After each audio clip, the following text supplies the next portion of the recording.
Guys, I am Prathamesh. Welcome and welcome back to my channel. आज आपण finally 1.5 वर्षानंतर long फॉर्मॅटवाले video shoot करतो आहे.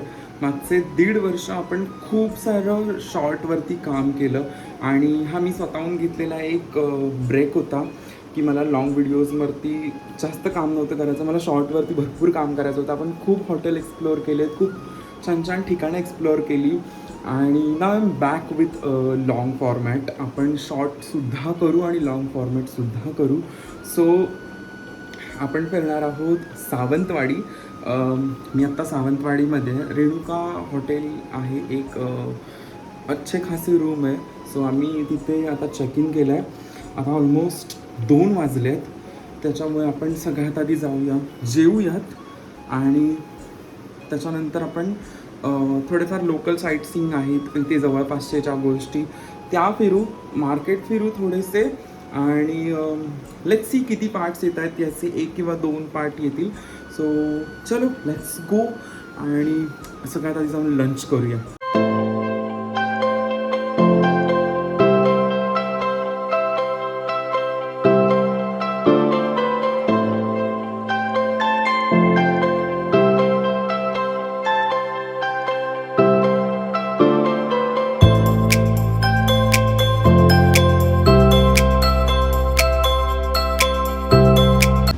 आमचं जेवण झालं आहे. इट्स राजस्थानी हॉटेल रेणुका आणि यांच्याच हॉटेलमध्ये ॲक्च्युली आम्ही स्टे करतो आहे. जेवण टेस्टी होतं. मी पराठा खाल्ला, इतका बेस्ट होता. आणि मम्मी पप्पांनी थाळी ट्राय केली व्हेज. छान स्पायसी जेवण होतं. कारण आपण नॉनव्हेज का नाही करत आहोत, बिकॉज नॉनव्हेज आपण उद्या करणार आहोत आणि त्याच्यासाठी मी एक छान हॉटेल बघून ठेवलेलं आहे. सो लेट्स सी आपल्याला अजून काय काय फिरता येतं आहे ते. आता सगळ्यात आधी आपण फिरूयात मोती तलाव, जो सावंतवाडीचा खूप फेमस स्पॉट आहे. सावंतवाडीमधील ऐतिहासिक मोती तलाव राजवाड्याच्या समोर स्थित असून याची निर्मिती सुमारे 150 वर्षांपूर्वी झाली आहे. शहराच्या मधोमध असलेला हा कृत्रिम तलाव शहराचं प्रमुख आकर्षण आहे. या तलावाला मोती नाव पडण्यामागे कामगारांना मजुरी म्हणून मोती दिले गेले किंवा तलावात मौल्यवान मोती सापडले अशी दंतकथा आहे.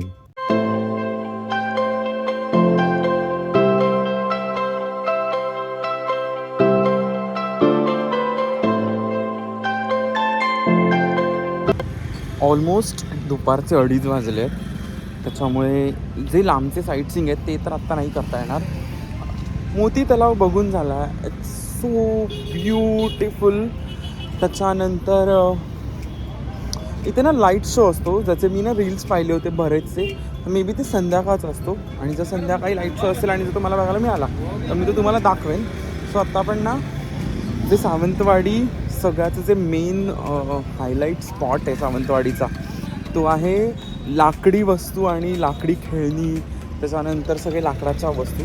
तर चल आपण ते बघूयात. 18व्या आणि 19व्या शतकात सावंतवाडी संस्थानाच्या काळात राजाश्रयामुळे या कलेचा विकास झाला. चिताराळीतील चितारी समाजाचे कारागीर पिढ्यानपिढ्या ही कला जोपासतात. पारंपरिक पद्धतीने पांढऱ्या लाकडाचा वापर करून रंगीत खेळणी, स्वयंपाकातील वस्तू, फळांच्या हुबेहूब प्रतिकृती बनवतात.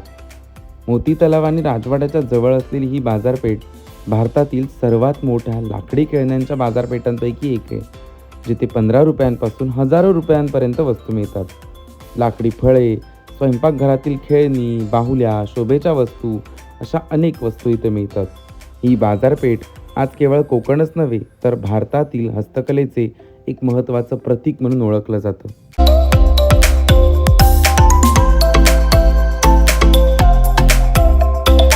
ही जी समोर दिसतीये ना, ही पेशवेकालीन विळी आहे. बसून खोबरं खवण्यासाठी तयार केलेली ही विळी. ही दिसताना पाटासारखी दिसते. कोकणातल्या जुन्या घरात आजही तुम्हाला पाहता येईल. आणि हे जे यंत्र दिसतंय ना, याला शिरवाळ्याचं यंत्र म्हणतात. याच्यामध्ये तांदळाची उकड टाकून या दांड्याने वरून प्रेस केलं जातं आणि मग खाली शिरवाळे तयार होतात, जो कोकणातला एक प्रसिद्ध खाद्यपदार्थ आहे. सो आम्ही भरपूर नाही म्हणजे अशा थोड्याफार उपयोगाच्या वस्तू होत्या ज्यांची आम्ही खरेदी केली. जसं आता आता आमच्याकडे भरपूर जास्त प्रमाणात हे खोबरं घातलेलं जेवण बनतं. सो ज्या आपल्या वेळी असतात, त्याच्यानंतर ज्या खाली बसायच्या असतात त्या होत्या. त्याच्यानंतर तुम्ही आता जी बघितली जी थोडीशी पेशवेकालीन होती, ज्या बसून साधारण तुम्ही स्वामिनी सिरियलमध्ये वगैरे पाहिल्या असतील. तर ती आम्ही नाही घेतली. ती मी कदाचित मुंबईत गेल्यानंतर ऑनलाईन मागवेन, कारण मी त्यांचे कॉन्टॅक्ट डिटेल्स घेतलेत आणि मी त्यांचे कॉन्टॅक्ट डिटेल्स आपल्या व्हिडिओच्या खाली पण टाकेन. सो तुम्हाला त्या गोष्टी ऑर्डर करायच्या असेल तर तुम्हीसुद्धा ऑर्डर करू शकता. फक्त आपला रेफरन्स द्या की यांचा व्हिडिओ बघून म्हणजे माझा व्हिडिओ बघून तुम्ही ऑर्डर केली आहे. सो त्यांना एक अंदाज येईल की त्यांना ऑर्डर कुठून येते आहे. तर आम्ही एक छोटी वेळी घेतली जी आपल्याला किचनवर ठेवून खोबरं खवता येतं. तर आता आम्ही अजून काही फिरता येते का ते पण बघूयात. आणि लेट्स सी, आपल्याला आज खूप फिरायचं आहे. म्हणजे माझी तर इच्छा आहे की 4-5 वाजेपर्यंत आपण थोडंसं फिरू, कारण आमचा ऑलमोस्ट 3 ते 4 तासाचं ट्रॅव्हल झालं आहे सकाळपासूनचं. सो तो एक थकवा आहे. आता आपण ऑटो पकडूया आणि जाऊया आपल्या पुढच्या डेस्टिनेशनकडे.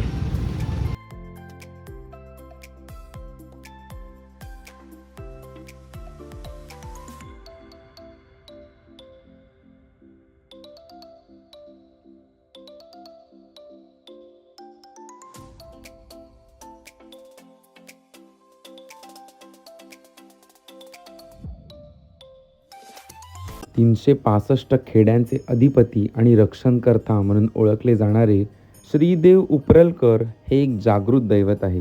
भक्तगणांमध्ये नवसाला पावणारा किंवा रक्षण करणारा देव म्हणून श्री उपरलकर देवस्थानची ओळख आहे. गावाच्या 4 सीमारक्षकांपैकी एक असणारे उपरलकर शंकराच्या अंशापैकी एक मानले जातात. असं म्हणतात की श्री उपरलकरांकडे 365 गावांचे चाळे सुपूर्त आहेत, जे वाईट शक्तींवर नियंत्रण ठेवतात. महाराष्ट्राच्या कानाकोपऱ्यातून लोक इथे दर्शनाला येतात. तसेच देवाचा उत्सव फार मोठ्या प्रमाणात वाजत गाजत साजरा केला जातो. तर आमचं उपरलकर देवस्थान जे होतं ते खरं तर आम्ही उद्यासाठी ठेवलं होतं, पण जवळच होतं. सो आम्ही तेही केलं. तुम्हाला त्याची माहिती समजली असेल. याच्यावर आपण वेगळा शॉर्ट व्हिडिओसुद्धा करू. मी तसे फुटेज घेऊन ठेवले, कारण हे जास्तीत जास्त लोकांपर्यंत पोहोचेल. सो आता आपण जाऊयात चहा वगैरे घ्यायला, थोडंसं काहीतरी, आणि देन आपण हॉटेलवर थोडा रेस्ट करू. बिकॉज 2-3 तास थोडं रेस्ट करणं गरजेचं आहे, कारण आम्ही सकाळी ऑलमोस्ट 8 वाजता निघालो होतो. म्हणजे आमच्या घरून खारेपाटणमध्ये आणि खारेपाटणमधून इकडे सावंतवाडीमध्ये ऑलमोस्ट 2 ते 3 तास आम्ही ट्रॅव्हल केलं आहे. सो आत्ता आम्हाला जास्त करून रेस्टची गरज आहे. सो एक 2-3 तास आराम करूया आणि संध्याकाळी परत मोती तलाव फिरूयात. सो म्हणजे आपल्याला मोती तलावचा जर तो शो असेल तर तोही बघता येईल, आणि आपल्याला रात्री काय खाता येईल ते पण आपण खाऊया. उद्याच्या ज्या नेक्स्ट जो एपिसोड असेल त्याच्यामध्ये मला खूप सारं नॉनव्हेज एक्सप्लोअर करायचं आहे. सो मी असे 2-3 हॉटेल्स शोधून ठेवले आहेत, रिसर्च केला आहे त्याच्यावरती. तेही बघूया. नाश्ता व्हेज खायचं आहे. सो त्याच्यामुळे मी टूर प्लॅन करताना अशी केली होती की 1 दिवस व्हेज 1 दिवस नॉनव्हेज असं येईल. सो ज्या दिवशी उतरणार त्या दिवशी व्हेज खाता येईल, आणि ज्या दिवशी पूर्ण दिवस फिरायचं आहे त्या दिवशी आपल्याला नॉनव्हेज खाता येईल. सो चल आपण जाऊयात आणि चहा पिऊयात.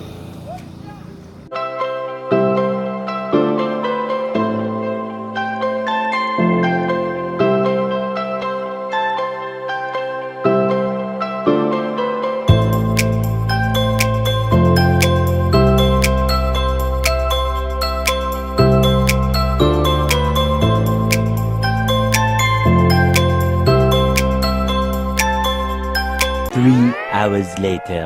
सो आम्ही एक 4 वाजता वरती आलो. त्यानंतर मी खूप छान झोप काढली आहे, आणि आता ऑलमोस्ट 6:15 झाले. सो आपण खाली जाऊया, थोडंसं फेरफटका मारू आणि आता डिनर करू. काहीतरी हलकं खाऊयात, कारण दुपारचं जेवण ना खूप हेवी झालं होतं आणि उद्या खूप खायचं आहे. सो त्याच्यामुळे आज कमी खाणं बेटर असेल. So let's go.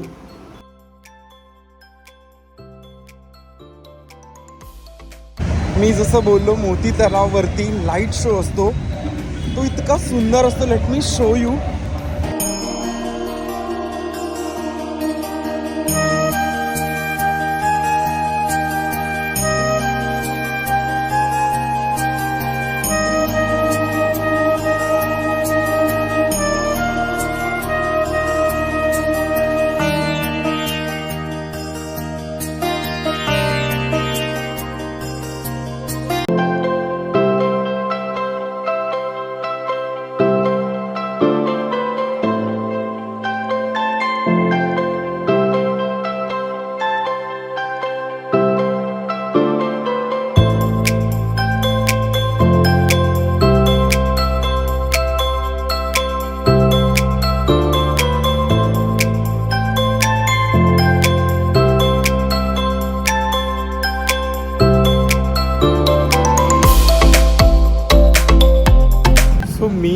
इथे एका बेकरीमध्ये प्लम केक, मावा केक आणि मसाला पुरी घेतला आहे बिकॉज मी कंटाळलो आहे कांदे पोहे उपमा खाऊन खाऊन.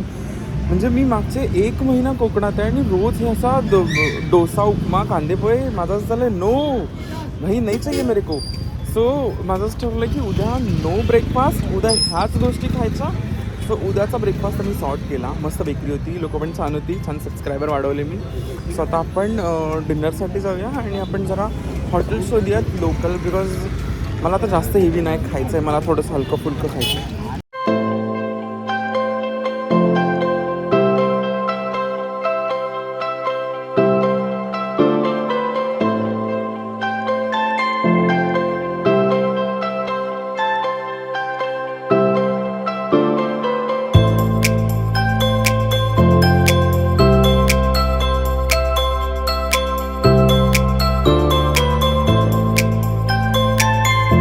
तर साधी सिंपल असणारी या थाळीमध्ये डाळ, अलकोलची भाजी, आलू मटर, चपाती, छास आणि कोशिंबीर असा साधा मेन्यू होता.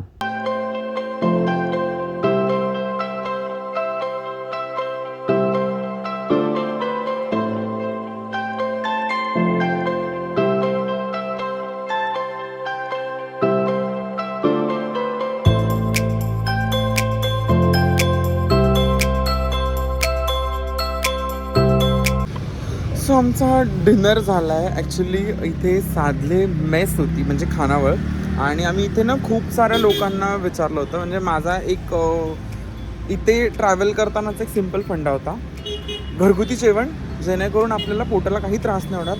कारण बऱ्याचदा असं होतं की ते मैद्याच्या रोट्या बिट्या अशा आणि काही काही भाज्यांमुळे ना खूप इश्यूज होतात. म्हणजे ते घट्ट बसतं पोटामध्ये आणि मग तुम्हाला कॉन्स्टिपेशन वगैरे हे इश्यू. त्याच्यामुळे माझं असं होतं की जितकं होममेड फूड मिळेल ते जास्त बेस्ट आहे. सो आम्ही जिथे आता राहतो तिथे खालीच रेणुका हॉटेल होतं, तिथे आपण दुपारी जेवलो. आता संध्याकाळी इथेच बाजूला राजवाड्याच्या साधले मेस होती, आम्ही तिथे आता जेवलो. अत्यंत सात्विक थोडंसं ब्राह्मणी पद्धतीचं जेवण जे खूप टेस्टी होतं. आणि तुम्हाला त्याची मी ॲड्रेस टाकेन, सो तुम्ही इथे आला तर तुम्हाला ते बरं पडेल इथे जेवणासाठी. आणि अजून आपल्याला बरंच काय काय फिरायचं आहे ॲक्च्युली. आणि आता 9 वाजले. सो आता आपण भेटूयात नेक्स्ट व्हिडिओजमध्ये. आजच्या दिवसात आपण खूप काही कवर केलं आहे आणि बऱ्याच काळानंतर मी ब्लॉग शूट केला आहे. आय होप तुम्हाला हा व्हिडिओ आवडला असेल तर please like, share, comment, subscribe करा आणि स्टे ट्यून. याचा सेकंड पार्ट लवकरच येईल.